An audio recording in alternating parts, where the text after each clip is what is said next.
Hello and welcome to साइथोमेटिक्स। मैं हूँ रितु गुप्ता और आज हम यहाँ स्टार्ट कर रहे हैं क्लास 10th फिज़िक्स एनसीईआरटी का चैप्टर इलेक्ट्रिसिटी। ठीक है, तो इलेक्ट्रिसिटी के बारे में बात करने से पहले हम बात करते हैं स्टैटिक इलेक्ट्रिसिटी की। हम इस चैप्टर में पढ़ने वाले हैं करंट इलेक्ट्रिसिटी के बारे में। ये क्या है? तो ये वो चीज़ है जो आपने अपनी डेली लाइफ में बहुत देखी हुई है। जैसे आपने देखा होगा जब कभी आप अपने बालों को प्लास्टिक के स्केल से रब करते हैं, है ना, तो क्या होता है, वो जो स्केल है वो आपके बालों को अपनी तरफ अट्रैक्ट करने लगता है। फिर अब आप अपने बालों के पास जब वो स्केल लेकर जाते हैं तो आप देखते हैं आपके बाल जो है वो इस तरह से खड़े हो जाते हैं, है ना। तो वो जो स्केल है वो बालों को अट्रैक्ट करने लगता है। कब? जब आप स्केल को अपने बालों पर, अपने ड्राई हेयर पर रब करते हैं। तो ऐसा क्यों हो रहा है, ये आपने सोचा होगा ज़रूर छोटी क्लासेस में और पढ़ा भी होगा इसके बारे में। तो आपको पता है कि जब हम दो चीज़ों को रब करते हैं, कोई दो चीज़ों को जब हम रब करते हैं तो एक्चुअली हो क्या रहा है, क्यों ऐसा हो रहा है कि ये जो एक चीज़ है वो दूसरी चीज़ को अपनी तरफ अट्रैक्ट करने लगी है, ऐसा क्या हो गया है? तो उसके लिए अगर हम थोड़ा-सा ध्यान से सोचें, थोड़ा-सा हम पहुँचें एटॉमिक लेवल तक, एटम के लेवल तक जाकर सोचें, तो आपको पता है कि हर चीज़ किसकी बनी हुई है? हर चीज़ एटम्स की बनी हुई है, ठीक है? और एटम का स्ट्रक्चर भी आपको पता है, आपने लास्ट क्लास में 9th क्लास में अच्छे से पढ़ा हुआ है। एटम में क्या होता है? बीच में एक न्यूक्लियस है जो कि पॉजिटिवली चार्ज है। क्यों है ये पॉजिटिवली चार्ज? क्योंकि इसमें पॉजिटिवली चार्ज प्रोटॉन्स प्रेजेंट हैं और साथ में इसमें न्यूट्रॉन्स भी प्रेजेंट हैं जिन पर कोई चार्ज नहीं होता। और इस न्यूक्लियस के चारों तरफ ऑर्बिट्स में घूम रहे हैं इलेक्ट्रॉन्स। इलेक्ट्रॉन्स पर कैसा चार्ज होता है? इन इलेक्ट्रॉन्स पर नेगेटिव चार्ज होता है ना। ये सब आपने पढ़ा हुआ है।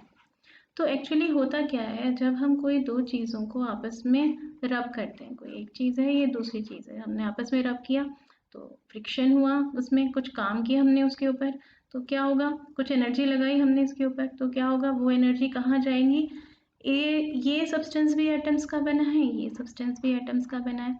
तो होता क्या है कि एक सब्सटेंस के एटम में जब वो एनर्जी जा रही है तो उसके इलेक्ट्रॉन्स तक वो एनर्जी पहुंचती है और इलेक्ट्रॉन्स में जब वो एनर्जी ज़्यादा हो जाती है तो वो इलेक्ट्रॉन्स उस एटम से बाहर निकल जाते हैं, ठीक है। और कहाँ पहुंच जाते हैं? दूसरे सब्सटेंस के एटम्स में वो इलेक्ट्रॉन्स पहुंच जाते हैं, ठीक है। तो क्या हुआ, जब हमने एनर्जी दी इसको रगड़ कर इन्हें आपस में, तो एक पर्टिकुलर सब्सटेंस जिसके पास इलेक्ट्रॉन्स इस तरह से लगे हुए थे उसके एटम्स में कि वो इजीली निकल सकते थे, तो उस एनर्जी के मिलते ही वो इलेक्ट्रॉन्स उसके एटम्स में से बाहर निकल आए। और दूसरा सब्सटेंस, सपोज हमारे पास कोई ऐसा था जो उन इलेक्ट्रॉन्स को एक्सेप्ट कर सकता था, तो वो इलेक्ट्रॉन्स वो यहाँ से निकल कर और कहाँ चले गए? दूसरे सब्सटेंस के एटम्स में चले गए।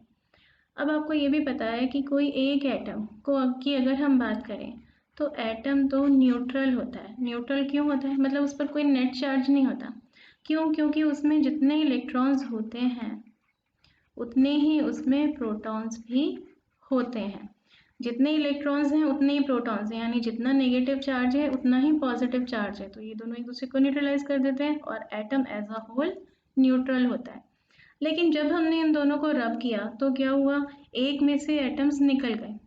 अब जिस सब्सटेंस के एटम्स में से इलेक्ट्रॉन्स, एटम्स नहीं सॉरी इलेक्ट्रॉन्स निकल गए, अब जब सब्सटेंस के एटम्स में से इलेक्ट्रॉन्स निकल गए, वहाँ पर क्या हो गया? यहाँ पर नंबर ऑफ प्रोटॉन्स तो अभी भी उतना ही है, लेकिन नंबर ऑफ इलेक्ट्रॉन्स कम हो गया। तो नंबर ऑफ प्रोटॉन ज़्यादा हो गया, नंबर ऑफ इलेक्ट्रॉन्स कम हो गया, यानी पॉजिटिव चार्ज ज़्यादा हो गया और नेगेटिव चार्ज कम रह गया। तो क्या होगा? अब इस सब्सटेंस के ऊपर आ जाएगा पॉजिटिव चार्ज, ठीक है, इस पर पॉजिटिव चार्ज आ गया। दूसरे वाले की अगर हम बात करें तो यहाँ पर हमें पता है इसमें तो और इलेक्ट्रॉन्स आ गए। पहले क्या था? नंबर ऑफ इलेक्ट्रॉन्स और नंबर ऑफ प्रोटॉन्स इक्वल थे तो ये सारे एटम्स न्यूट्रल थे। लेकिन अब क्या हुआ? जब इन्होंने इलेक्ट्रॉन्स गेन कर लिया तो नंबर ऑफ प्रोटॉन्स कम रह गया और नंबर ऑफ इलेक्ट्रॉन्स इसके एटम में ज़्यादा हो गया। तो पॉजिटिव चार्ज कम रह गया और नेगेटिव चार्ज ज़्यादा हो गया। तो अब ये न्यूट्रल नहीं रहेगा, ये कैसा हो जाएगा? ये हो जाएगा नेगेटिवली चार्ज्ड। तो हमने दो सब्सटेंसेस को जब आपस में रब किया तो एक पर आ गया पॉजिटिव चार्ज और एक पर आ गया नेगेटिव चार्ज। और हमें पता है कि अपोजिट चार्ज एक दूसरे को अट्रैक्ट करते हैं, इसीलिए ये एक दूसरे को अट्रैक्ट करने लगे।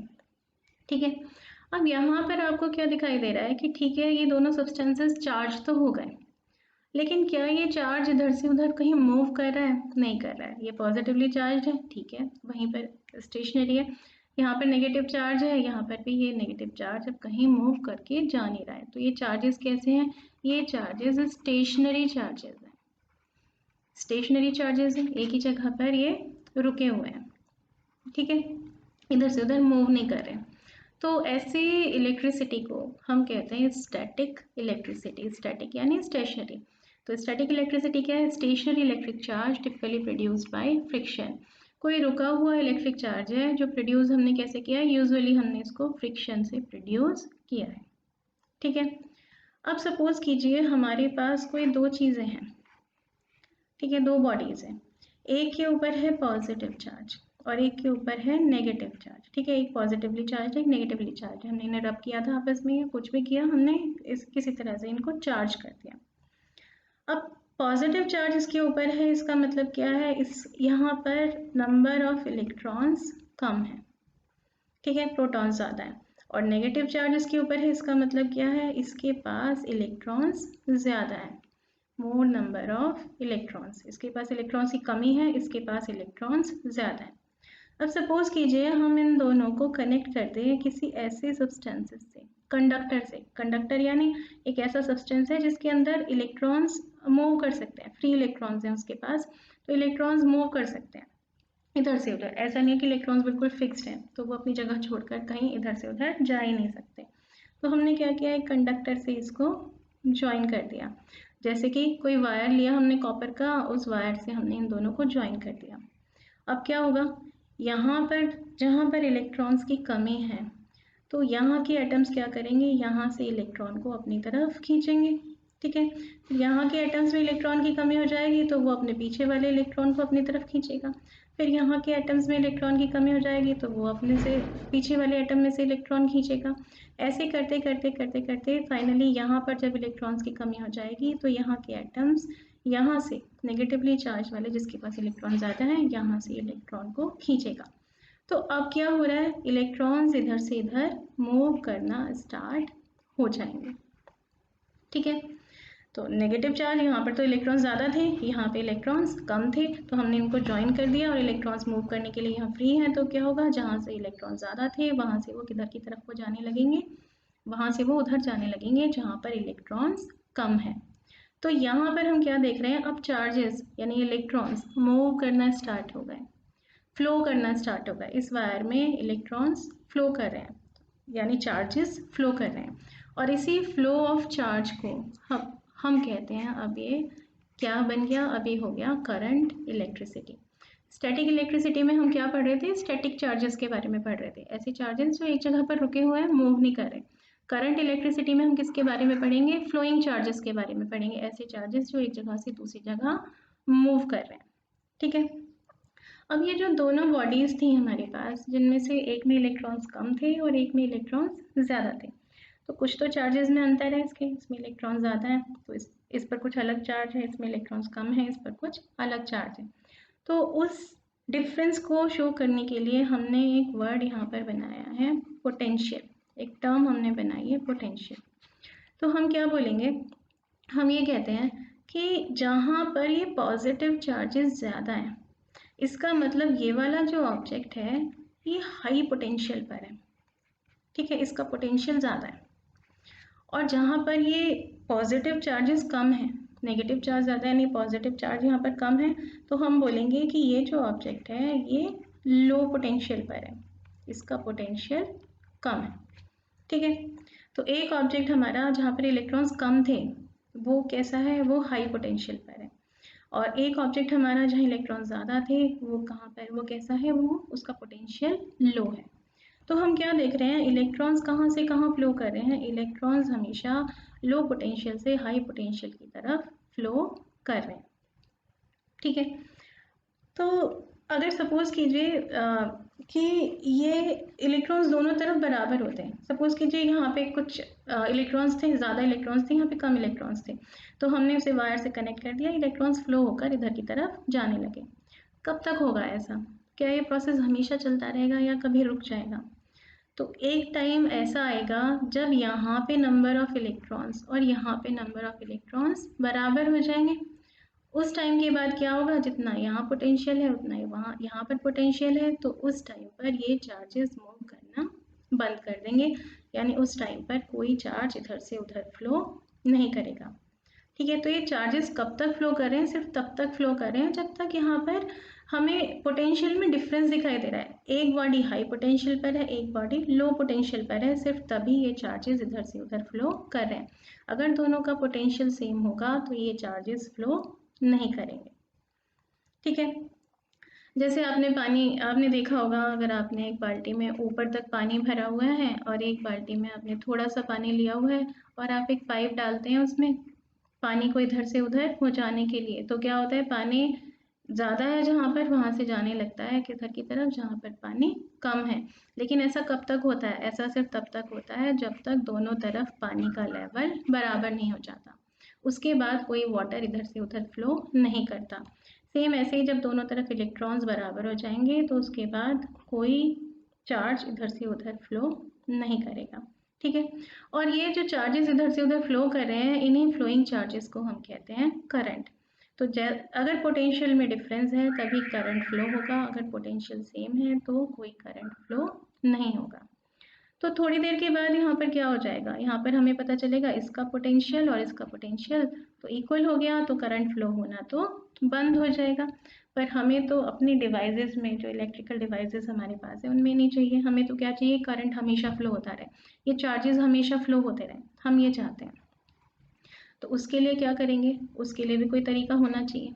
तो उसके लिए हम क्या यूज़ करते हैं, हम यूज़ करते हैं कुछ डिवाइसेस जैसे कि सेल या फिर बैटरीज। ये सेल या बैटरीज क्या करती हैं, बैटरी क्या होती हैं, सेल्स के कॉम्बिनेशन होते हैं। तो ये क्या करती हैं, अगर हम इसको कनेक्ट कर देते हैं अपनी दोनों बॉडीज़ के बीच में, तो इस सेल में या बैटरी के अंदर कुछ केमिकल रिएक्शंस होती हैं। सेल के अंदर क्या हो रही हैं, यहाँ केमिकल रिएक्शंस हो रही हैं, और इन केमिकल रिएक्शंस में क्या होता है कि एक तरफ से, ये हमारा सेल है, सेल में क्या है, दो टर्मिनल है, एक पॉजिटिव टर्मिनल है और एक नेगेटिव टर्मिनल है। ठीक है, तो क्या होता है यहाँ पर सेल में हमारे कि ये जो केमिकल रिएक्शंस हो रही हैं वो एक टर्मिनल से तो इलेक्ट्रॉन्स को लेती रहती हैं और दूसरे टर्मिनल पे इलेक्ट्रॉन्स को भेजती रहती हैं। जैसे हमने यहाँ पर देखा था, यहाँ पर इलेक्ट्रॉन्स की कमी थी, यहाँ पर इलेक्ट्रॉन्स ज़्यादा थे, तो इलेक्ट्रॉन्स ज़्यादा से कम की तरफ मूव कर रहे थे। एक बार दोनों तरफ इलेक्ट्रॉन्स बराबर हो गए, इन्होंने मूव करना बंद कर दिया। लेकिन सपोज कीजिए कोई ऐसी डिवाइस है जो यहाँ पर लगातार इलेक्ट्रॉन सप्लाई करती जा रही है, तो क्या होगा, यहाँ पे इलेक्ट्रॉन्स की कभी भी कमी नहीं होगी, तो ये करंट का फ्लो कभी भी रुकेगा नहीं। और वो डिवाइस साथ में क्या कर रही है, यहाँ से इलेक्ट्रॉन्स को रिमूव भी करती जा रही है, तो क्या होगा, यहाँ हमेशा इलेक्ट्रॉन ज़्यादा रहेंगे, यहाँ पर इलेक्ट्रॉन्स हमेशा कम रहेंगे, तो ये करंट लगातार चलता रहेगा। वही काम कर रही है इस सेल में होने वाली केमिकल रिएक्शंस, वो एक तरफ से इलेक्ट्रॉन्स को लेती जा रही है और दूसरी तरफ इलेक्ट्रॉन्स देती जा रही है। तो जिस तरफ वो इलेक्ट्रॉन्स देती जा रही है वो है हमारे सेल का नेगेटिव टर्मिनल, क्योंकि वहाँ पर नेगेटिव चार्ज आता है, और जिस तरफ से वो इलेक्ट्रॉन लेती जा रही है वो है हमारे सेल का पॉजिटिव टर्मिनल, जहाँ पर इलेक्ट्रॉन्स की हमेशा कमी बनी हुई है। ठीक है, तो सेल में क्या है, दोनों टर्मिनल्स के बीच में पोटेंशियल डिफरेंस है, और इसी पोटेंशियल डिफरेंस की वजह से इस वायर में ये जो वायर जा रहा है हमारा, इसमें करंट फ्लो कर रहा है, इसमें चार्जेस फ्लो कर रहे हैं, इलेक्ट्रॉन्स इधर से, जहाँ इलेक्ट्रॉन ज़्यादा है वहाँ से इलेक्ट्रॉन्स उस तरफ जा रहे हैं जहाँ पे इलेक्ट्रॉन्स कम है। ठीक है, तो सेल या बैटरी का काम क्या है, पोटेंशियल डिफरेंस को मेंटेन करके रखना।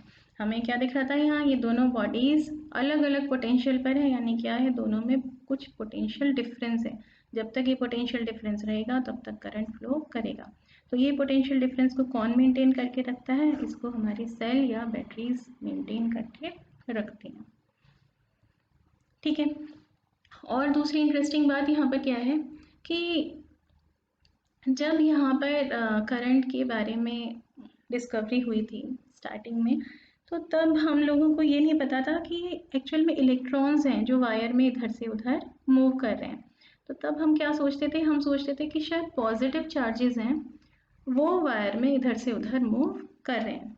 तो पॉजिटिव चार्ज अगर वायर में मूव कर रहे हैं तो कहाँ से कहाँ मूव करते हैं, इधर जहाँ पे इलेक्ट्रॉन्स की कमी है वहाँ से मूव करते हैं वो किधर की तरफ, जहाँ पर इलेक्ट्रॉन्स ज़्यादा है, यहाँ पॉजिटिव चार्ज ज़्यादा था जहाँ हाई पोटेंशियल था, उससे वो मूव करते कहाँ पर, जहाँ पर लो पोटेंशियल है, यानी जहाँ पर पॉजिटिव चार्ज की कमी है।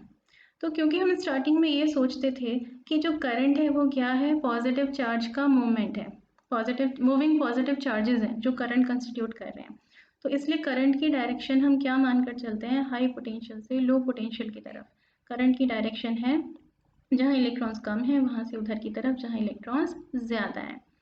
जबकि इलेक्ट्रॉन्स कैसे मूव कर रहे हैं, इलेक्ट्रॉन्स इसके जस्ट अपोजिट डायरेक्शन में मूव कर रहे हैं, इलेक्ट्रॉन्स तो जहाँ ज़्यादा है वहाँ से उस तरफ को जा रहे हैं जहाँ पे इलेक्ट्रॉन्स कम है। तो अब हमें पता चल चुका है कि वायर में एक्चुअल में इलेक्ट्रॉन्स मूव कर रहे हैं, लेकिन अभी भी हमने इस कन्वेंशन को मानना बंद नहीं किया है। तो अभी भी हम क्या कहते हैं कि जो करंट की डायरेक्शन है वो इलेक्ट्रॉन्स की डायरेक्शन के अपोजिट होती है। जैसे अगर हम यहाँ पे बात करें, हमने यहाँ पर एक सेल लगा रखा है, ये है उसका नेगेटिव टर्मिनल, ये है उसका पॉजिटिव टर्मिनल, तो इलेक्ट्रॉन किधर से किधर जा रहे हैं, नेगेटिव से पॉजिटिव की तरफ जा रहे हैं, ये तो क्या जा रहे हैं, इलेक्ट्रॉन्स। लेकिन अगर हमसे कोई पूछेगा करंट किधर से फ्लो हो रहा है, तो करंट हम क्या बोलेंगे, किधर से किधर फ्लो हो रहा है, करंट फ्लो हो रहा है पॉजिटिव टर्मिनल से नेगेटिव टर्मिनल की तरफ, क्योंकि पॉजिटिव टर्मिनल वो हाई पोटेंशियल पर है, नेगेटिव टर्मिनल लो पोटेंशियल पर है। ठीक है, तो हम क्योंकि पहले हम ऐसा सोचते थे कि पॉजिटिव चार्जेस फ्लो हो रहे हैं और उसी से करंट कंस्टिट्यूट हो रहा है, तो इसलिए हम अभी भी यही मानते हैं कि करंट की डायरेक्शन पॉजिटिव टू नेगेटिव है, यानी करंट की डायरेक्शन इलेक्ट्रॉन्स के फ्लो की डायरेक्शन के अपोजिट है। ठीक है, करंट को रिप्रेजेंट कैसे करते हैं हम, कैपिटल लेटर आई से। तो ये करंट की डायरेक्शन क्या है, करंट की डायरेक्शन है पॉजिटिव टर्मिनल से नेगेटिव टर्मिनल की तरफ। ठीक है, तो आगे हम बात करते हैं इसी के बारे में थोड़ा डिटेल में, इलेक्ट्रिक करंट जिसके बारे में हम बात करना यहाँ पर चाह रहे हैं। तो करंट क्या है, अगर हमें पता है किसी कंडक्टर में इलेक्ट्रिक चार्ज फ्लो कर रहा है तो हम कहते हैं कि उस कंडक्टर में इलेक्ट्रिक करंट है। फ्लोइंग चार्जेस ही इलेक्ट्रिक करंट को कंस्टिट्यूट करते हैं। ठीक है, और ये जो चार्जेस हैं ये जिस पाथ में फ्लो कर रहे हैं, जिस पाथ में जा रहे हैं, वो उस पाथ को हम क्या बोलते हैं, उस क्लोज्ड पाथ को हम बोलते हैं इलेक्ट्रिकल सर्किट। जैसे जो हमने पीछे बनाया था, ये जो हमने बनाया था, यहाँ हमें दिख रहा था करंट कहाँ से कहाँ जा रहा है, ऐसे जा रहा है, फिर ऐसे जा रहा है, फिर ऐसे जा रहा है, फिर ऐसे जा रहा है ना, यहाँ ऐसे जा रहा है। इस क्लोज्ड पाथ को हम क्या बोलेंगे, इसे हम बोलेंगे इलेक्ट्रिक सर्किट। ठीक है, तो इलेक्ट्रिक सर्किट क्या है, क्लोज्ड पाथ है through which an electrical current flows, एक क्लोज्ड पाथ जिसमें इलेक्ट्रिक करंट फ्लो कर रहा है। यहाँ पे क्या लगा रखा है हमने, इलेक्ट्रिक सर्किट किस किस का बना हुआ है, एक तो इसमें सेल या बैटरी ज़रूर होनी चाहिए, कोई तो ऐसी चीज़ होनी चाहिए जो पोटेंशियल डिफरेंस को मेंटेन करके रखे ताकि करंट लगातार फ्लो होता रहे। यहाँ पर हमें दिखाई दे रहा है, ये है हमारी बैटरी का पॉजिटिव टर्मिनल, ये है हमारी बैटरी का नेगेटिव टर्मिनल। तो इलेक्ट्रॉन तो कहाँ से फ्लो होंगे, नेगेटिव से पॉजिटिव की तरफ जाएंगे, तो करंट की फ्लो की डायरेक्शन क्या है, इसकी अपोजिट, यानी पॉजिटिव से नेगेटिव। तो ये करंट कैसे फ्लो हो रहा है, इस डायरेक्शन में ये फ्लो होता हुआ हमें दिखाई दे रहा है, पॉजिटिव से नेगेटिव की तरफ। ठीक है, क्लोज्ड पाथ में ये फ्लो कर रहा है, इस क्लोज्ड पाथ को हम बोलते हैं इलेक्ट्रिक सर्किट। और क्या क्या होगा इलेक्ट्रिक सर्किट के अंदर, क्या दिखाई दे रहा है हमें, एक स्विच होना चाहिए जिसको हम की भी बोल सकते हैं, क्योंकि हमें इसको ऑन करने की भी ज़रूरत है और ऑफ करने की भी ज़रूरत है। ज़रूरत तो नहीं है हम चाहें कि हर समय करंट फ्लो होता रहे, कुछ हमारे पास मैकेनिज्म होना चाहिए जिससे हम इस करंट के फ्लो को रोक सकें। और कोई इलेक्ट्रिकल डिवाइस हमारे पास, जैसे यहाँ पर क्या लगा हुआ हमें दिखाई दे रहा है, ये बल्ब यहाँ पर लगा हुआ है सर्किट में, करंट से हम कुछ काम तो लेना चाहते हैं ना, हम क्या चाह रहे हैं, जैसे यहाँ पर हम चाह रहे हैं कि इस करंट की हेल्प से ये बल्ब हम ग्लो कर पाए। तो इलेक्ट्रॉन्स, और हमने क्या देखा कि इलेक्ट्रॉन्स सिर्फ तभी मूव करते हैं जब पोटेंशियल डिफरेंस होता है, जब कोई दो बॉडीज़ के बीच में के पोटेंशियल में डिफरेंस होगा तभी करंट एक जगह से दूसरी जगह मूव करेगा। ठीक है, अगर पोटेंशियल डिफरेंस नहीं होगा तो कोई करंट फ्लो नहीं करेगा, करंट तभी फ्लो करेगा जब पोटेंशियल डिफरेंस होगा। और ये जो पोटेंशियल डिफरेंस है इसे प्रोड्यूस कौन करता है, इसको बैटरी या सेल, इस तरह की डिवाइसेस हमने बनाई हैं जो इस पोटेंशियल डिफरेंस को मेंटेन करने का काम करती हैं। बैटरी या सेल के अंदर होता क्या है, कोई केमिकल रिएक्शन हो रही है जो कि सेल के दोनों टर्मिनल्स, पॉजिटिव टर्मिनल और नेगेटिव टर्मिनल के बीच में पोटेंशियल डिफरेंस प्रोड्यूस करने का काम करती है, क्योंकि वो एक तरफ से इलेक्ट्रॉन्स को लेती जा रही है और दूसरी तरफ इलेक्ट्रॉन्स देती जा रही है। ठीक है, तो उसका काम क्या है, इस पोटेंशियल डिफरेंस को मेंटेन करके रखना। करंट की डायरेक्शन हम क्या मानते हैं, इलेक्ट्रॉन्स के फ्लो की डायरेक्शन के अपोजिट हम करंट की डायरेक्शन को लेकर चलते हैं। कन्वेंशनली हम ऐसा ही क्योंकि मानते चले आ रहे हैं, उस कन्वेंशन को हम अभी भी फॉलो कर रहे हैं। ठीक है, तो ये तो हो गया इलेक्ट्रिक करंट की हमारे पास एक बेसिक नॉलेज। अब इलेक्ट्रिक करंट ये जो क्वांटिटी है इसको मेज़र करने का भी कोई तरीका होना चाहिए। इसको मेज़र कैसे करें, कैसे हम कह सकते हैं कि इस वायर में ज़्यादा करंट फ्लो हो रहा है, इस वायर में कम करंट फ्लो हो रहा है। तो करंट एक्चुअल में है क्या, करंट है फ्लो ऑफ चार्ज।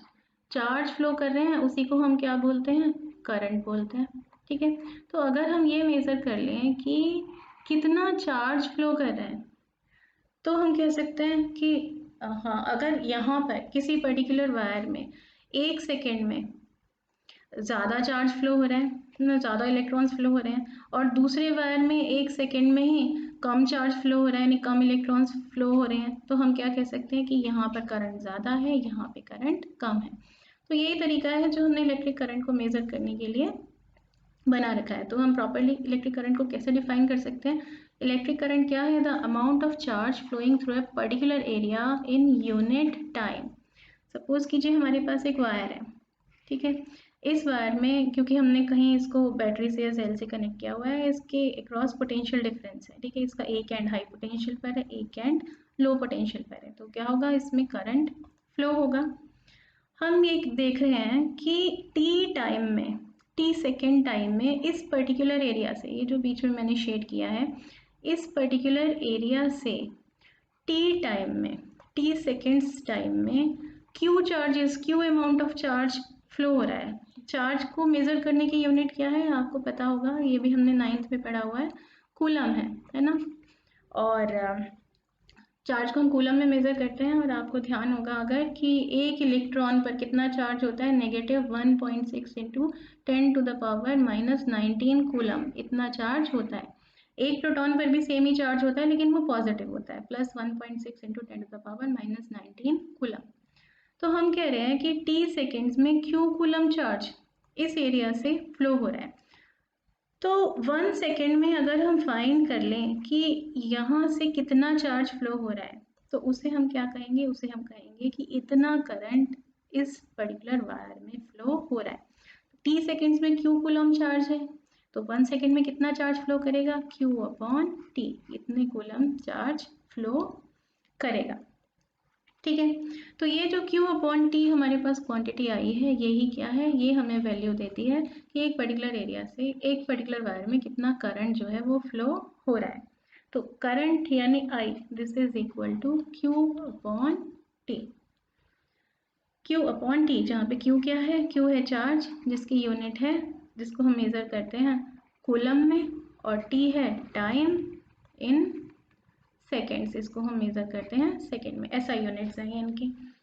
ठीक है, तो करंट को हम और कैसे डिफाइन कर सकते हैं, ये करंट क्या है, rate of flow of charge. Rate of flow of charge का मतलब क्या है कि 1 सेकेंड में यानी यूनिट टाइम में कितना चार्ज एक पर्टिकुलर एरिया से फ्लो हो रहा है। ठीक है, अब करंट को मेज़र हम किस यूनिट में करेंगे, जैसे लेंथ को हम मीटर में मेज़र करते हैं, मास को हम किलोग्राम में मेज़र करते हैं, ऐसे करंट को मेज़र करने के लिए भी कोई यूनिट होनी चाहिए। तो करंट को कैसे मेज़र कर सकते हैं, हमें पता है Q, यानी चार्ज को हम मेज़र करते हैं किसमें, कूलम में, और T टाइम को हम मेज़र करते हैं सेकेंड में। तो हमारे पास आ गई यूनिट ऑफ करंट। करंट की यूनिट क्या है, कूलम पर सेकेंड, 1 सेकेंड में इतना कूलम चार्ज यानी कूलम पर सेकेंड। और इसी यूनिट का दूसरा नाम है एम्पियर, जो कि हमने एक साइंटिस्ट के नेम के ऊपर रखा हुआ है। तो करंट की यूनिट क्या है, एम्पियर, जिसको हम कैपिटल ए से डिनोट करते हैं। ठीक है, अब अगर हम बात करें 1 एम्पियर की, 1 एम्पियर करंट कितना होना चाहिए, अब हमें पता है करंट किसके इक्वल होता है, Q अपॉन टी के। एक यूनिट टाइम में कितना चार्ज किसी पर्टिकुलर एरिया से फ्लो कर रहा है। तो ये 1 एम्पियर करंट कब होगा, जब चार्ज कितना होगा 1 कूलम और टाइम कितना होगा 1 सेकेंड। यानी अगर किसी पर्टिकुलर एरिया से 1 सेकेंड में 1 कूलम चार्ज फ्लो हो रहा है, तो हम क्या बोलेंगे, यहाँ पर करंट कितना है, यहाँ पर 1 एम्पियर करंट है। ठीक है, तो किसी भी एरिया से, पर्टिकुलर एरिया से अगर 1 सेकेंड में 1 कूलम चार्ज फ्लो होता है, तो इसका मतलब वहाँ पे करंट कितना फ्लो कर रहा है, वहाँ 1 एम्पियर करंट फ्लो कर रहा है। तो 1 एम्पियर क्या है, 1 ampere current is constituted by the flow of 1 coulomb of charge पर सेकेंड। 1 सेकेंड में 1 कूलम चार्ज फ्लो हो रहा है, तो करंट है 1 ampere. 1 ampere is equal to 1 coulomb per 1 second. अब ये एम्पियर क्या है, ये तो एक बड़ी सी यूनिट है, तो हमने और छोटी वैल्यूज़ को मेज़र करने के लिए इसकी छोटी यूनिट्स भी बना रखी हैं। जैसे यहाँ पर आपको दिखाई दे रहा है, ये क्या है, ये है 1 मिली एम्पियर। 1 मिली एम्पियर ये किसके इक्वल होता है, ये इक्वल होता है 10 टू द पावर -3 एम्पियर, यानी 1 अपॉन 1000 एम्पियर। यानी 1 एम्पियर करंट की अगर हम 1000 पार्ट कर दें, तो उसमें से जो हमें एक छोटा सा पार्ट मिलेगा वो इक्वल है 1 मिली एम्पियर के। और ऐसे ही दूसरी यूनिट हमने जो बनाई है इससे भी छोटी, वो क्या है 1 माइक्रो एम्पियर।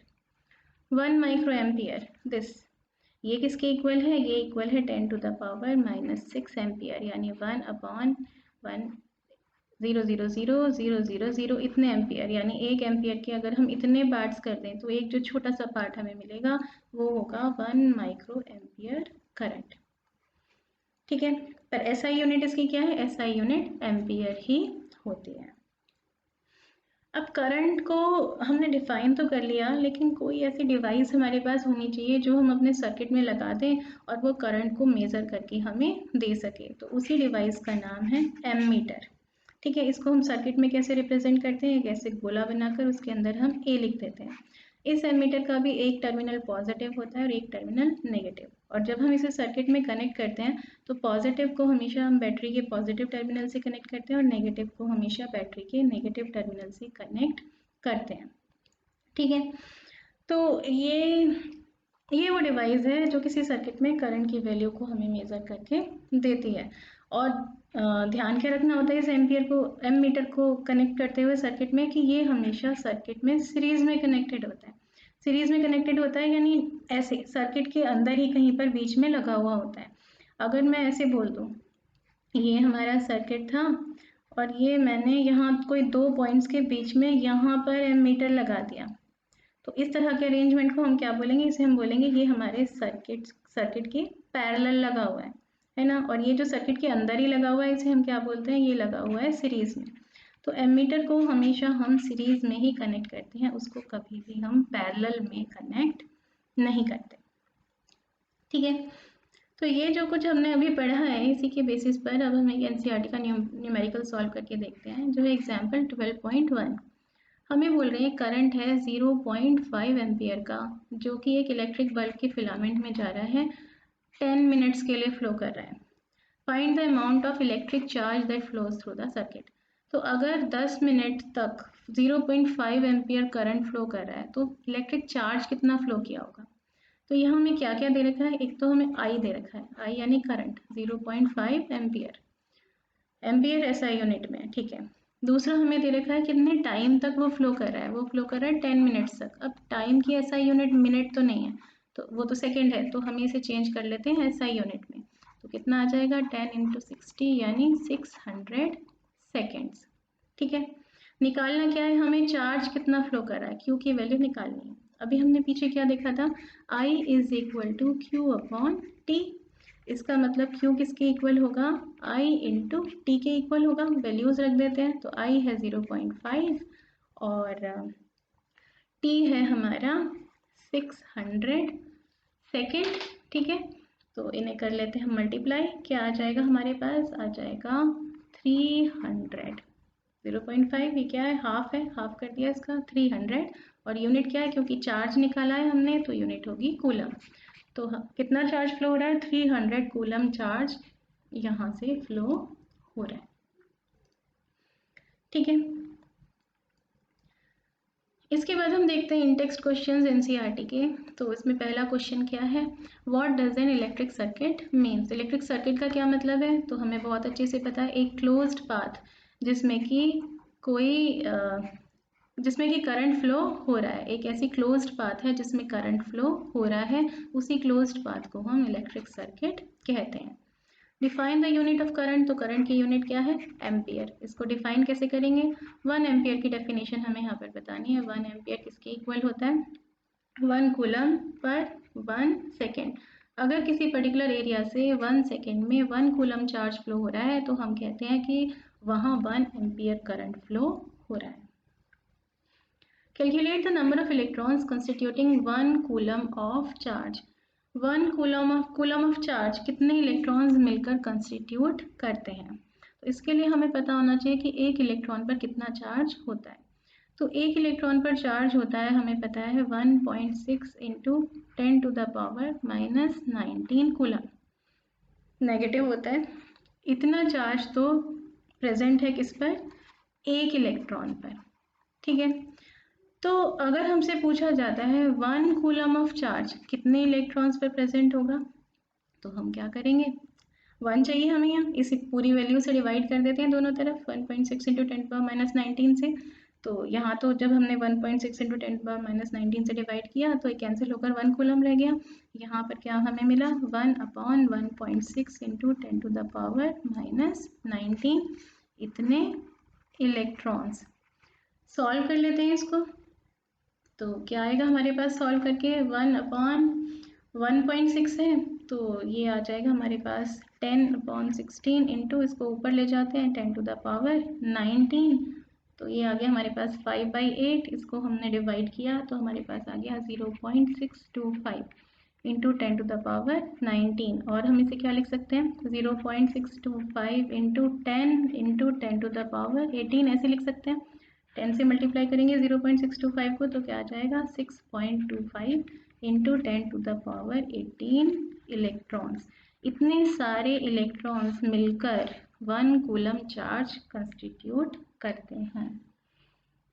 ठीक है, तो 1 कूलम चार्ज अगर फ्लो हो रहा है, इसका मतलब इतने सारे इलेक्ट्रॉन्स वहाँ से फ्लो हो रहे हैं, 6.25 इंटू 10 टू पावर 18 इलेक्ट्रॉन्स वहाँ से फ्लो हो रहे हैं। अब एक वायर के अंदर, किसी कंडक्टर के अंदर चार्जेस फ्लो होते कैसे हैं, ठीक है, उसके बारे में हम यहाँ थोड़ी सी बात करते हैं। अब हमें पता है चाहे वायर है चाहे कोई भी चीज़ है, सब बनी किस चीज़ की हुई है, सब एटम्स की बनी हुई हैं। ठीक है, तो एक वायर हमने ले रखा है और अभी हमने इसे किसी सेल या बैटरी से कनेक्ट नहीं कर रखा, तो क्या प्रेजेंट है इसके अंदर, एटम्स प्रेजेंट है और कुछ इसके अंदर फ्री इलेक्ट्रॉन्स भी प्रेजेंट है। फ्री इलेक्ट्रॉन्स यानी वो इलेक्ट्रॉन्स इतना लूजली हेल्ड हैं कि वो इधर से उधर मूव करने के लिए फ्री हैं। तो क्या हो रहा है, ये इलेक्ट्रॉन्स मूव कर रहे हैं इस वायर के अंदर, है ना, कोई इलेक्ट्रॉन कहीं जा रहा है, कोई इलेक्ट्रॉन कहीं जा रहा है, कोई इलेक्ट्रॉन कहीं जा रहा है, कोई इलेक्ट्रॉन कहीं जा रहा है।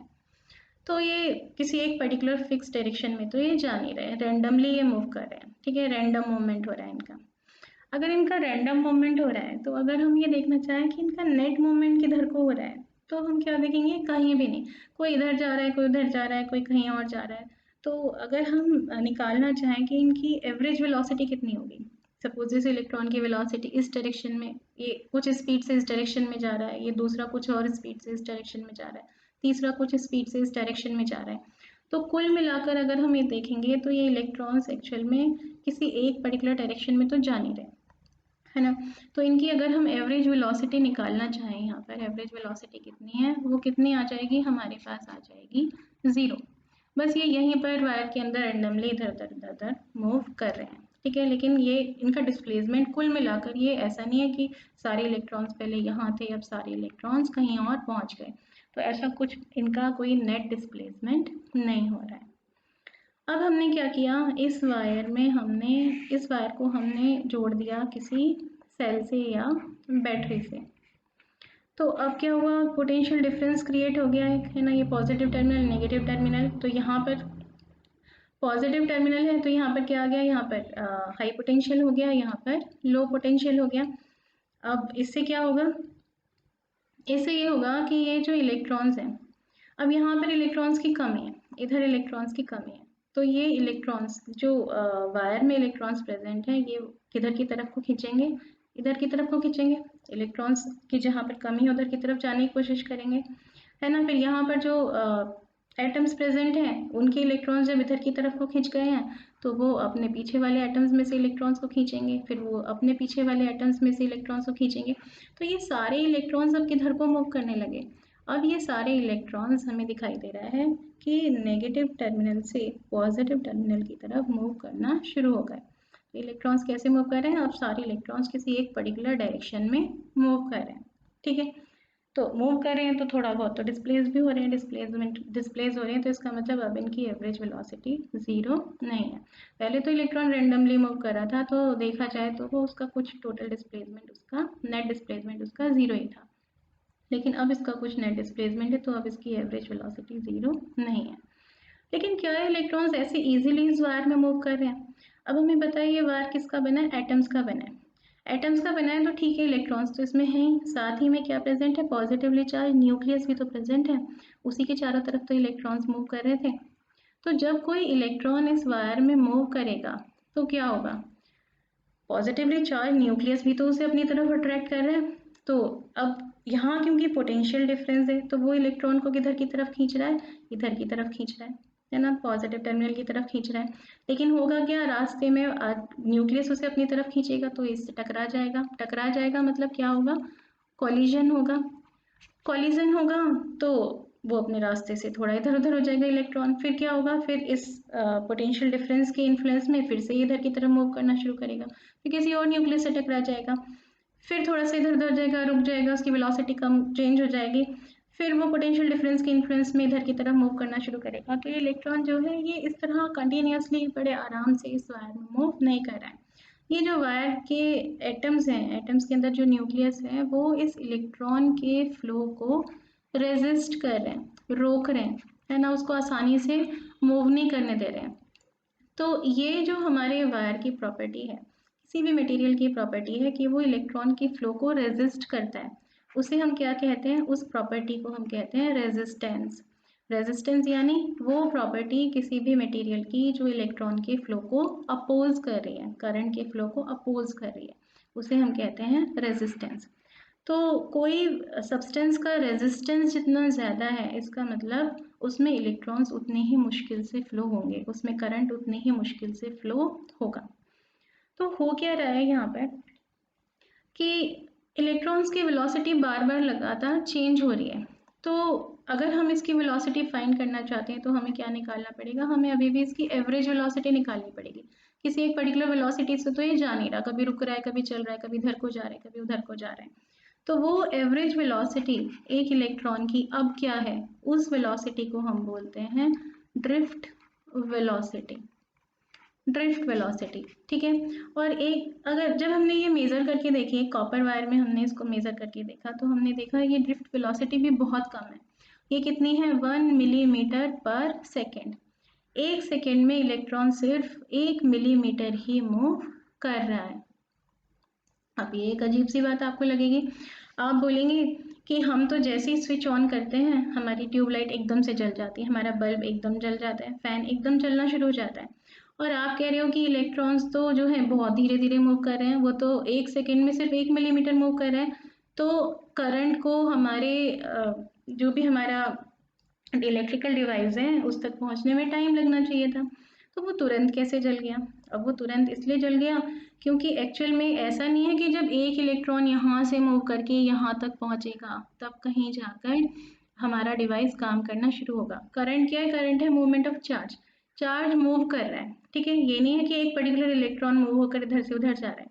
तो जैसे ही हम स्विच ऑन करते हैं होता क्या है, पोटेंशियल डिफरेंस की वजह से सारे ही इलेक्ट्रॉन्स एकदम से यहाँ वाले इलेक्ट्रॉन्स इधर को खींचे, ठीक उसी टाइम पर ये पीछे वाला इलेक्ट्रॉन इधर को खींचेगा, ठीक उसी टाइम पर इधर वाला इलेक्ट्रॉन इधर को खींचेगा। तो इसका मतलब क्या है, ठीक उसी टाइम पर सारे इलेक्ट्रॉन्स एक साथ से मूव हो रहे हैं, तो यानी ठीक उसी टाइम पर करंट तो हर जगह प्रेजेंट है, इसीलिए स्विच ऑन करते ही हमारी लाइट तुरंत हमारा जो बल्ब है वो तुरंत ग्लो करने लगता है, उसमें टाइम नहीं लगता। ठीक है, तो आगे हम बात करते हैं इसमें इलेक्ट्रिक सर्किट की। तो इलेक्ट्रिक सर्किट जिसमें कि कोई बैटरी लगी हुई है और बैटरी लगी हुई है उसमें, और क्या लगा हुआ है, कोई इलेक्ट्रिकल अप्लायंस लगा हुआ है, जैसे बल्ब लगा हुआ है या फैन लगा हुआ है, ट्यूबलाइट लगी हुई है, साथ में क्या लगा हुआ है, कोई स्विच यानी की भी लगी हुई है उसे ऑन ऑफ करने के लिए। तो ये सारी जो इलेक्ट्रिक सर्किट के कंपोनेंट्स हैं, है ना, या फिर हमने इसमें और एमीटर लगा रखा है, एमीटर लगा रखा है मेज़र करने के लिए करंट कितना फ्लो हो रहा है। इनको अगर हम एज इट इज़ ड्रॉ करेंगे तो ये तो हमारे लिए बहुत मुश्किल काम हो जाएगा। तो हमने क्या किया हुआ है, इन सबको रिप्रेजेंट करने के लिए, इवन वायर्स को भी रिप्रेजेंट करने के लिए हमने सिंबल्स बना रखे हैं। ठीक है, तो वो सिंबल्स क्या क्या हैं, एक सेल, एक अकेला सेल है उसको हमें रिप्रेजेंट करना है, तो हम कैसे करते हैं, एक बड़ी लाइन और एक छोटी लाइन। ठीक है, इस तरह से हमने दो लाइनें उसमें से निकाल दी। ये जो बड़ी वाली वर्टिकल लाइन है ये सेल का पॉजिटिव टर्मिनल उसको शो करता है, और ये जो छोटी वाली वर्टिकल लाइन है ये शो कर रही है हमारे सेल के नेगेटिव टर्मिनल को। अगर हमने ऐसे और कई सारे सेल्स को मिलाकर अटैच किया हुआ है, आपस में कॉम्बिनेशन उसका बना रखा है, तो उसको हम क्या बोल रहे हैं, बैटरी। तो उसको हम कैसे बनाएंगे, एक सेल तो ये था ही, अब ध्यान क्या रखना है, जो दूसरा सेल है उसका पॉजिटिव पहले वाले के नेगेटिव से कनेक्ट होगा, और ये है उसका नेगेटिव, फिर एक और सेल लगाना है तो दूसरे का पॉजिटिव पहले वाले के नेगेटिव से हम कनेक्ट करेंगे। इस तरह से हम एक कॉम्बिनेशन ऑफ सेल्स यानी बैटरी को रिप्रेजेंट कर सकते हैं। ठीक है, अगर हम ऐसे बना दें नेगेटिव पॉजिटिव, उससे हमने पॉजिटिव लगा दिया नेगेटिव, तो अब इसमें करंट फ्लो नहीं करेगा, क्योंकि पॉजिटिव से पॉजिटिव की तरफ थोड़ी ना करंट जाएगा, तो करंट का फ्लो तो यहीं पर ख़त्म हो जाएगा। तो नेगेटिव से पॉजिटिव को हमें कनेक्ट करते हुए दिखाना है। प्लग की या स्विच, तो स्विच अगर ऑफ है यानी जो हमारी की है ओपन है, तो उसे हम कैसे दिखाते हैं, ये हमने दो ऐसे ब्रैकेट्स बनाए और इस तरह से यहाँ पर वायर दिखा दिया। ठीक है, और अगर हमने इनके बीच में कुछ यहाँ पर एक डॉट जैसा बना दिया, तो इसका मतलब क्या है कि हमारा जो स्विच है वो ऑन है, यानी हमारा सर्किट क्लोज्ड है। तो ये क्या है, ये है क्लोज्ड सर्किट। क्लोज सर्किट का मतलब क्या है, स्विच हमारा ऑन है यानी करंट उसमें फ्लो कर रहा है। और ये है हमारा ओपन सर्किट। ओपन सर्किट यानी जिसमें स्विच ऑफ है, यानी करंट इसमें फ्लो नहीं कर रहा है। ठीक है, तो ऐसा बना है तो इसका मतलब कोई करंट उसमें फ्लो नहीं कर रहा है, ऐसा बना है इसका मतलब उसमें करंट फ्लो कर रहा है। ये है स्विच ऑफ, ये है स्विच ऑन। दो वायर्स को हमने ज्वाइन किया हुआ है, जोड़ा हुआ है आपस में, तो हम इस तरह से उसको रिप्रेजेंट करते हैं। लेकिन वायर्स को हमने जोड़ा नहीं हुआ है, बस एक वायर यहाँ नीचे से जा रहा है, उसके ऊपर से एक और वायर जा रहा है, तो हम उसको इस तरह से रिप्रेजेंट करते हैं। बल्ब को रिप्रेजेंट करते हैं हम इस तरह का एक सिंबल बना के। रेजिस्टर, कोई भी इलेक्ट्रिक अप्लायंस हमने यहाँ लगा रखा है सर्किट में, तो ऑब्वियसली वो हम करंट के फ्लो को तो हमें पता है हर चीज़ अपोज करती है, तो कुछ ना कुछ रेजिस्टेंस उसका होता ही होता है। तो इस इलेक्ट्रिक अप्लायंस को हम और क्या बोल सकते हैं, इसको रेजिस्टर भी बोल सकते हैं। तो रेजिस्टर को हम इस तरह से एक जिगजैग लाइन से रिप्रेजेंट करते हैं। सर्किट में कभी कभी हम यूज़ करते हैं वेरिएबल रेजिस्टेंस, या एक डिवाइस है जिसको हम बोलते हैं रियोस्टेट। रियोस्टेट की हेल्प से हम सर्किट में रेजिस्टेंस को चेंज कर सकते हैं। तो उसे कैसे शो करते हैं, एक हमने रेजिस्टर बनाया और उसमें एरो लगा दिया। एरो का मतलब क्या है कि ये रेजिस्टेंस हम चेंज कर सकते हैं, कोई फिक्स्ड वैल्यू नहीं है। या फिर इस तरह से एरो बना दिया, तो इसका मतलब ये है कि ये रेजिस्टेंस हम चेंज कर सकते हैं, वेरिएबल रेजिस्टेंस है। एमीटर जो कि करंट की अमाउंट को मेज़र करता है किसी सर्किट में, उसको हम एक सर्कल के अंदर कैपिटल ए बनाकर रिप्रेजेंट करते हैं। एक तरफ उसका पॉजिटिव टर्मिनल है, एक तरफ नेगेटिव। पॉजिटिव कनेक्ट होगा बैटरी के पॉजिटिव टर्मिनल से और नेगेटिव कनेक्ट होगा बैटरी के नेगेटिव टर्मिनल से। पोटेंशियल डिफरेंस को मेज़र करने के लिए, पोटेंशियल डिफरेंस जिसकी हमने बात की थी, जिसकी वजह से करंट फ्लो हो रहा है, तो पोटेंशियल डिफरेंस को मेज़र करने के लिए भी एक डिवाइस है हमारे पास जिसको हम बोलते हैं वोल्ट मीटर। वोल्ट मीटर को हम कैसे रिप्रेजेंट करते हैं, एक सर्कल बनाकर उसके अंदर हम वी लिख देते हैं कैपिटल, और इधर हमने वायर्स बनाए हैं, एक तरफ इसका पॉजिटिव टर्मिनल है, एक तरफ नेगेटिव टर्मिनल है। ठीक है, पॉजिटिव को हम बैटरी के पॉजिटिव से कनेक्ट करेंगे, नेगेटिव को बैटरी के नेगेटिव से कनेक्ट करेंगे। ध्यान क्या रखना है वोल्ट मीटर के केस में, वोल्ट मीटर को हम हमेशा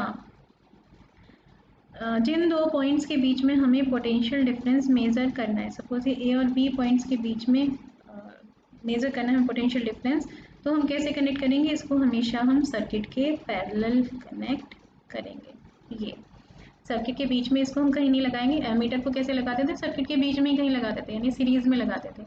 वोल्ट मीटर को हम कैसे लगाएंगे, हम सर्किट के पैरेलल में हमेशा लगाएंगे। ठीक है, तो वोल्ट मीटर कैसे लगाया जाता है, हमेशा सर्किट के पैरेलल में लगाया जाता है। ठीक है, तो इसके बाद हम बात करते हैं अपने नेक्स्ट टॉपिक की, जो है इलेक्ट्रिक फील्ड या और साथ ही इलेक्ट्रिक पोटेंशियल। इलेक्ट्रिक पोटेंशियल को अब हम और अच्छे से पढ़ेंगे और देखेंगे इसको हम कैलकुलेट कैसे कर सकते हैं, पोटेंशियल डिफरेंस को हम कैसे कैलकुलेट कर सकते हैं। तो इलेक्ट्रिक फील्ड की पहले हम बात करते हैं, इलेक्ट्रिक फील्ड होता क्या है। सपोज एक चार्ज है हमारे पास, क्यू चार्ज, ठीक है, हमने वो कहीं रखा हुआ है, तो सपोज कीजिए पॉजिटिव चार्ज है, ठीक है। तो अब हम इसकी तरफ अगर कोई और चार्ज लेकर आएंगे, अगर हम एक दूसरा चार्ज कोई लेकर आ रहे हैं, कोई स्मॉल क्यू चार्ज है हमारे पास, उसको हम इसके पास लेकर आ रहे हैं, सपोज कीजिए ये भी पॉजिटिव चार्ज है। तो जब ये चार्ज बहुत दूर होगा, हमारे कैपिटल क्यू चार्ज से बहुत दूर होगा, तब तो हमारा कैपिटल क्यू चार्ज इस चार्ज पर कोई फोर्स नहीं लगाएगा। जैसे आपने देखा होगा ना, कोई मैग्नेट है तो उसके चारों तरफ कुछ पर्टिकुलर एरिया है जिसमें मैग्नेट चीज़ों को अट्रैक्ट कर रहा है, उस एरिया के बाहर आपने कोई चीज़ रखी हुई है तो मैग्नेट उसको अट्रैक्ट नहीं कर पा रहा है। ऐसे ये क्यू चार्ज जब इस चार्ज से बहुत दूर है तो इसका फोर्स ये चार्ज फील नहीं कर रहा है। लेकिन इस क्यू चार्ज को हम और पास में लेकर आएंगे अगर इसके, तो एक पर्टिकुलर जगह पर आकर अब क्या होगा, इस पर ये बड़ा वाला चार्ज, ये जो कैपिटल क्यू चार्ज है, ये इस चार्ज पर अपना फोर्स दिखाने लगेगा, ये चार्ज इसका फोर्स फील करने लगेगा। ठीक है, दोनों पॉजिटिव चार्ज है तो क्या होगा, ये जो हमारा चार्ज है ये इस स्मॉल क्यू चार्ज को रैपल करेगा, दूर फेंकने की कोशिश करेगा। ठीक है, तो एक चार्ज के चारों तरफ कोई पर्टिकुलर एरिया होता है, कुछ पर्टिकुलर एरिया है जिसमें उस चार्ज का इन्फ्लुएंस फील होता है। उसके बाहर अगर कोई दूसरा चार्ज रखा है तो उस पर उसका कोई इन्फ्लुएंस नहीं होगा।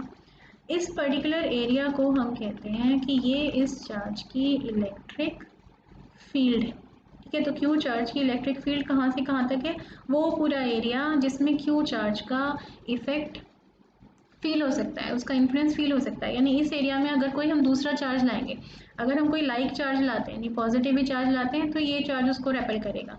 अगर कोई हम अपोजिट चार्ज लाएंगे तो ये चार्ज उसको इस एरिया में अपनी तरफ अट्रैक्ट करेगा। ठीक है, तो ये पूरा एरिया, इसको हम बोलेंगे इलेक्ट्रिक फील्ड। तो ये क्या है, स्पेस का वो पार्ट है एक इलेक्ट्रिकली चार्ज पार्टिकल या ऑब्जेक्ट के अराउंड, जहाँ पर कोई दूसरा इलेक्ट्रिक चार्ज हम लाएंगे तो वो फोर्स फील करेगा। पॉजिटिव चार्ज लाएंगे तो रिपल्शन का फोर्स फील करेगा, नेगेटिव चार्ज ला रहे हैं इसके पास तो ये अट्रैक्शन का फोर्स फील कर रहा है। ठीक है, इस एरिया के बाहर अगर कोई चार्ज रखा है तो वो इस चार्ज की वजह से कोई फोर्स फील नहीं करेगा। तो ये तो इलेक्ट्रिक फील्ड। अब सपोज कीजिए इस इलेक्ट्रिक फील्ड में कोई एक पॉइंट है, यहाँ पर पॉइंट ए, ठीक है, और हमारे पास एक चार्ज है क्यू। ठीक है, इस क्यू चार्ज को सपोज कर लीजिए ये पॉजिटिवली चार्ज है और बीच में हमने जो चार्ज रखा है वो भी पॉजिटिवली चार्ज है। ये कैपिटल क्यू बड़ा सा चार्ज है, कोई ज़्यादा कूलम चार्ज है, और ये जो स्मॉल क्यू है ये बहुत छोटा सा चार्ज है। ठीक है, बहुत कम वैल्यू है इसकी। हम क्या कर रहे हैं, इस चार्ज को इन्फिनिटी से, इन्फिनिटी यानी बहुत बहुत बहुत दूर से, इतनी दूर से कि शुरू में तो इस पर इस कैपिटल क्यू चार्ज का कोई फोर्स लग ही नहीं रहा था, इलेक्ट्रिक फील्ड के इसके बाहर था। इन्फिनिटी से हम लेकर आ रहे हैं धीरे धीरे इस पॉइंट ए तक लेकर आ रहे हैं, इस क्यू चार्ज को हमें यहाँ पहुँचाना है, पॉइंट ए पर पहुँचाना है। ठीक है, ध्यान क्या हमें क्या रखना है और हमें, कि हम इसको इस तरह से लेकर आ रहे हैं कि इसकी वेलोसिटी चेंज नहीं होनी चाहिए। अब हमें ये पता है कि ये क्यू चार्ज भी पॉजिटिवली चार्ज है और ये कैपिटल क्यू चार्ज भी पॉजिटिवली चार्ज है। तो जैसे ही ये इसकी इलेक्ट्रिक फील्ड में आएगा, इस पर फोर्स ऑफ रिपल्शन लगेगा, फोर्स ऑफ रिपल्शन लगेगा जो उसको पीछे की तरफ को धक्का देगा, है ना। तो क्या होगा, वेलोसिटी उसकी चेंज हो जाएगी, कम हो जाएगी। कुछ पर्टिकुलर वेलोसिटी से आ रहा था, पीछे की तरफ को फोर्स लगने लगा तो वेलोसिटी कम हो जाएगी। लेकिन हमें इसे किस तरह से लेकर आना है कि वेलोसिटी इसकी चेंज नहीं होनी चाहिए, जितनी वेलोसिटी से हम इसको यहाँ तक ला रहे थे उतनी वेलोसिटी से आगे जाना चाहिए। तो उसके लिए हमें क्या करना पड़ेगा, जो कैपिटल क्यू चार्ज इसकी तरफ इस पर फोर्स लगा रहा है उसके अगेंस्ट हमें यहाँ पर फोर्स लगाना पड़ेगा। तभी ये स्मॉल क्यू चार्ज जो है ये अपनी सेम वेलोसिटी से आगे तक आ पाएगा। तो हमें यहाँ पर क्या करना पड़ रहा है, फोर्स लगा के इस क्यू चार्ज को डिस्प्लेस करना पड़ रहा है, एक जगह से दूसरी जगह पहुँचाना पड़ रहा है। तो हमें क्या करना पड़ रहा है, हमें वर्क करना पड़ रहा है। इस क्यू चार्ज को, स्मॉल क्यू चार्ज को जब हम इस पॉइंट ए तक ला रहे हैं जो कि कैपिटल क्यू चार्ज की इलेक्ट्रिक फील्ड में है, तो हमें क्या करना पड़ रहा है, हमें कुछ वर्क करना पड़ रहा है ताकि इसकी वेलोसिटी चेंज नहीं हो, ठीक है, ताकि इसमें कोई एक्सेलरेशन प्रोड्यूस नहीं हो। तो इस क्यू चार्ज को हमने यहाँ पर ले आए, अगर सपोज कीजिए हम इसे छोड़ देंगे यहाँ पर, तो क्या होगा, ये रिपल्शन के फोर्स की वजह से फिर से वापस चला जाएगा। तो हमने जितना भी यहाँ तक लाने में इसको काम किया है वो सब क्या, इसकी पोटेंशियल एनर्जी की फॉर्म में इस चार्ज में एक्यूमुलेट हो गया है। छोड़ते ही ये वापस वर्क करेगा, ये वापस से पीछे मूव करेगा। तो जितना भी हमने तो और ऐसे ही अगर हम इसी चार्ज को, सेम चार्ज को सपोज कीजिए एक दूसरे पॉइंट तक ला रहे होते हैं, हम ला रहे होते हैं इसको बी पॉइंट तक जो कि कैपिटल क्यू चार्ज के और भी पास में है, यहाँ से यहाँ तक ला रहे होते हैं, तो आपको क्या लगता है हमें क्या ज़्यादा वर्क करना पड़ता? बिल्कुल, क्योंकि ये बी पॉइंट तो क्यू चार्ज के और भी ज़्यादा, कैपिटल क्यू के और भी ज़्यादा पास है, तो यहाँ तक लाते लाते तो फोर्स ऑफ रिपल्शन और भी ज़्यादा बढ़ जाता। तो इस बी पॉइंट तक पहुँचाने के लिए तो हमें और भी ज़्यादा काम करना पड़ता। तो यानी ये जो ए पॉइंट है इलेक्ट्रिक फील्ड में और ये जो बी पॉइंट है इलेक्ट्रिक फील्ड में, इनमें कुछ तो डिफरेंस है ना? वो डिफरेंस क्या है, उसी को हम बोलते हैं, ये ए पॉइंट का पोटेंशियल कुछ अलग है और बी पॉइंट का पोटेंशियल कुछ अलग है। और इसको हम कैलकुलेट कैसे करेंगे, हम कह रहे हैं कि Q charge, small Q charge को, इतने कूलम चार्ज को ए पॉइंट तक लाने में हमें सपोज डब्ल्यू जूल वर्क करना पड़ा, ठीक है, डब्ल्यू जूल वर्क करके हम इस क्यू चार्ज को ए पॉइंट तक ले आए। तो अगर हमें इस क्यू चार्ज की जगह, क्यू कूलम चार्ज की जगह यूनिट चार्ज को लाना होता तो हमें कितना काम करना पड़ता, W अपॉन क्यू, इतना वर्क हमें करना पड़ता, है ना, इतना वर्क करना पड़ता। तो यही जो काम हमें करना पड़ा है, ये जितना वर्क हमें करना पड़ा है, एक यूनिट चार्ज को, एक यूनिट चार्ज को अगर इन्फिनिटी से हम पॉइंट ए तक लेकर आते हैं तो हमें जितना वर्क करना पड़ा है उसी को हम कहते हैं पॉइंट ए का पोटेंशियल, है ना। और उसको डिनोट कैसे करेंगे हम, कैपिटल वी से। ए पर पोटेंशियल की बात करें तो वी ए लिख देते हैं। ऐसे एक यूनिट चार्ज को, 1 कूलम चार्ज को इन्फिनिटी से पॉइंट बी तक लाने में हमें जो काम करना पड़ा है उसे हम बोलेंगे वो है हमारे पॉइंट बी का पोटेंशियल, ठीक है। तो पोटेंशियल क्या है, पोटेंशियल जिसको हम रिप्रेजेंट करते हैं कैपिटल वी से, पोटेंशियल या इलेक्ट्रिक पोटेंशियल, ये किसके इक्वल है, ये इक्वल है W अपॉन Q के। Q चार्ज को इस पर्टिकुलर पॉइंट तक लाने में W वर्क करना पड़ा, तो यूनिट चार्ज को इस पॉइंट तक लाने में जितना वर्क करना पड़ा वो है उस पर्टिकुलर पॉइंट का पोटेंशियल। यूनिट क्या होगी इसकी, W की यूनिट, वर्क की यूनिट जूल और चार्ज की यूनिट कूलम।